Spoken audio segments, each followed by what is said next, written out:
Hello, listeners. This is Kat, and welcome back to Put Your Hands Up Podfics. This will be the continuation of Spirit. This will be Part 15, Chapter 15, entitled Brother. With Oboro back, Izuku's life falls back to his normal routine, for as normal as it can be for someone who sees ghosts constantly. He goes to class, and spends a few nights a week at his parents' apartment with them and Eri, and the rest of the time in the dorms with his friends. Everyone seems relieved that Izuku's eyes aren't glowing anymore, except for the moments Oboro possesses him, and Izuku wonders if his hair and eyes will ever turn back to their original green. Currently, his hair is still Oboro's wispy blue, and his eyes are still a light blue-green. Izuku doesn't really understand why his body retains attributes of Oboro's physical appearance, although he assumes it has to do with the amount of time that Oboro has possessed his body over the years. "Budge up, nerd," Katsuki says to him, breaking Izuku from his thoughts. It's midnight in Heights Alliance, and after a long Friday of classes and homework, 1A is breaking in the weekend with a movie night. Almost the whole class is present, and Izuku's enjoying just simply relaxing with his friends. Izuku scoots over on the couch so Katsuki can sit down, Hitoshi on his other side. Shoto is leaning up against the couch, using his quirk to radiate heat. It's so comfortable that Izuku's nearly half asleep, Oboro teasing him for it, from where he's leaning against the wall. The rest of the class is sprawled around them in various states of comfort. There's blankets and pillows, pajamas, a few people having their gaming systems, and a few people are playing cards or reading. Kirishima picked tonight's movie, an old horror classic, and everyone's bundled up to watch it. "How's Eri?"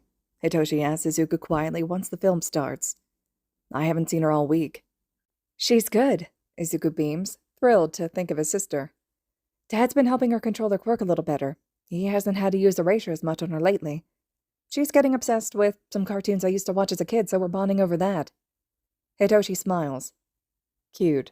My mom is dying to come visit her. She packed up some stuff from when I was a kid that I don't need anymore for Eri, toys, and books and stuff."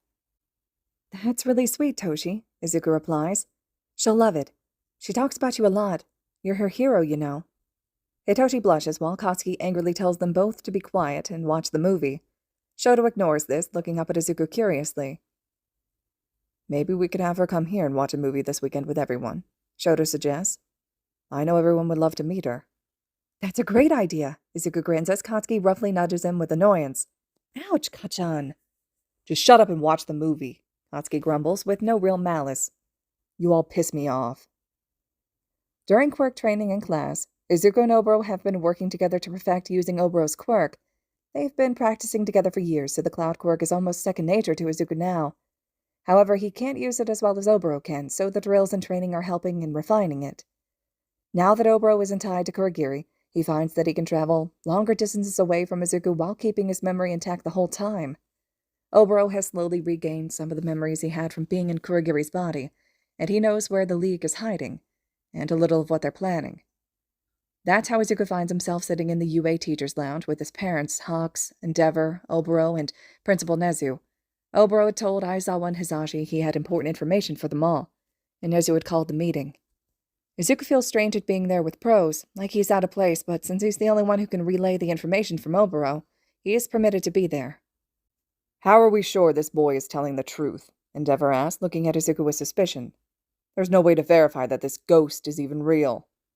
Aizawa and Hisashi look annoyed, and Izuku has to restrain himself from rolling his eyes at the newly minted #1 hero. Oboro just sighs, walking over to step into Izuku without a word. Izuku's eyes glow, and his hair begins to move, making Endeavor's eyes widen slightly. It's always hard to not believe Izuku's quirk when seeing it in person. "Cool," Hawks grins, taking in Izuku's glowing eyes and possessed form. "Is that you, Shirakumo?" "Damn straight," Oboro smirks, his own voice coming out of Izuku's mouth. "Endeavor, I'd watch it. I know all about your ghosts, even the ones that aren't dead." Endeavor pales for a moment. "What do you mean by that? Who are you?" Oboro leans back in the chair, spinning a pen between his fingers, ignoring Endeavor's questions as he turns to the others. "The League isn't the League anymore. They're part of a group called the Paranormal Liberation Front, and they number in the hundreds of thousands. They're planning an attack on Japan as we speak." "I can confirm that," Hawk says, folding his hands together, suddenly all business. "Based on my intel, I'd say we have a month max before they attack. We're looking at potentially catastrophic damage such as we haven't seen since the last World War." The mood shifts in the room, and Izuku watches as all the heroes look much more serious. The police officers exchanging anxious glances. He doesn't say anything, letting Oboro take charge of Izuku's body and the conversation. Shirakumo, what else have you seen? Nezu turns to Izuku, ignoring Endeavor's incredulous stare at Hawks.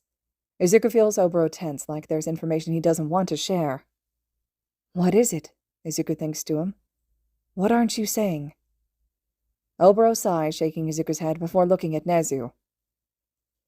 I've mostly seen a lot of vulnerability. The League might not be calling themselves the League anymore, but its core members are still involved, and every single one of them from what I've seen is unstable. It would be pretty easy to pit them against one another. Izuku can still feel Oboro holding something back, but whatever it is, Izuku gets the sense he can't say it to this group. He listens as they organize an infiltration plan for the PLF headquarters, and Izuku tries not to distract Oboro too much while he engages the heroes in conversation about potential tactics. This is ridiculous, Endeavor snaps after a while. Taking orders from a ghost, a child? Aizawa, Yamada, your son shouldn't even be in this meeting. I know our children are friends, but this is crossing a professional line. You aren't speaking to Izuku right now, Oboro says as calmly as possible, although Izuku can feel his frustration. You're speaking with me, Oboro Shirakumo. If I was still alive, I'd be the same age as the other heroes in this room. I have the most experience of everyone in this particular situation, considering my corpse was used by the League for years as one of their Nomu. Endeavor grits his teeth, folding his arms. I will not be a part of some half-baked attempt to infiltrate the base. We should be contacting heroes out of Japan to come in and help. We should be evacuating civilians, not hiding in the teacher's lounge and talking to ghosts. After that, Endeavor all but storms out, looking frustrated. Once he leaves, Oboro turns to the others and says, Wait. Izuku's parents, Nezu, and Hawks all turn to look at him, awaiting what he's about to say. I have more information about the villain Dabi, Oboro says, piquing Izuku's curiosity. It's sensitive. Izuku listens, his horror growing every moment as Oboro explains to his parents and Nezu what he had learned from spying on the League. When the meeting ends, Izuku's head is spinning from what Oboro's just told them all about Dabi's identity. Izuku feels the weight of responsibility with the information, knowing that there's people who deserve to know, but he is unable to tell.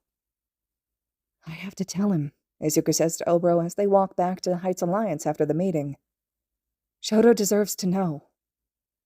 Oboro sighs next to Izuku, looking conflicted. I know, kid, but there's a reason it's being kept from Endeavor. The only reason you even know is because I do. Shoto won't tell his dad, Izuku says firmly. He has the same reasons to hate him that Dabi does. Oboro was silent after that, walking side by side with Izuku, turning his gaze up to the sky. He seems tense, like he's not sure what to say. I won't stop you from telling him, Oboro says quietly. But promise me you'll really think through the consequences before you do. Think of how badly this could end if Endeavor finds out the truth. Izuku doesn't respond, lost in thought the rest of the way back to the dorms. Later that night, Izuku calls Shoto to his dorm room, telling him that he has something important to say. Shoto sits on the floor next to Izuku's bed while Izuku faces him anxiously, unsure of exactly what to say. Is everything all right? Shoto asks, concerned. You seem tense. Izuku nods, running a hand through his hair. Yeah, I just found out something from Oboro and I'm trying to figure out how to tell you. It's about your brother, Toya. Shoto's eyes widen in surprise while Izuku tries to stay calm, wringing his hands together. Oboro says nothing, just sits on Izuku's bed and watches them both, looking a little sad. Do you remember Dabi? Izuku asks quietly. The villain covered in the burn scars. Shoto nods, a look of confusion on his face slowly morphing into understanding. Izuku realizes Shoto's already beginning to figure it out, but he wants to say it plainly so there's no misunderstandings. Dabi is your brother Toya, Izuku says gently, watching Shoto soak that in. Toya's alive, Shoto asks softly after a minute, looking up at Izuku with hope. You're sure? Izuku nods. Oboro's sure. He heard Dabi, that is, Toya, talking about it. Shoto's face shifts, and he appears to go through a multitude of different emotions. Izuku promises his friend that Toya is alive again, wanting to reassure him. Then let's find him, Shoto says firmly. I want to talk to him. Izuku nods, looking to Oboro, who nods, reaching over to touch his shoulder.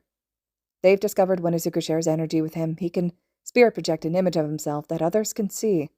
It's why he was visible to Aizawa at the USJ. Shoto's eyes widen comically when he sees Oboro's see-through form next to Izuku, grinning at him with his arm slung around Izuku's shoulder. "Let's go find Toya Todoroki," Oboro grins, looking at Shoto. "And let's bring him home."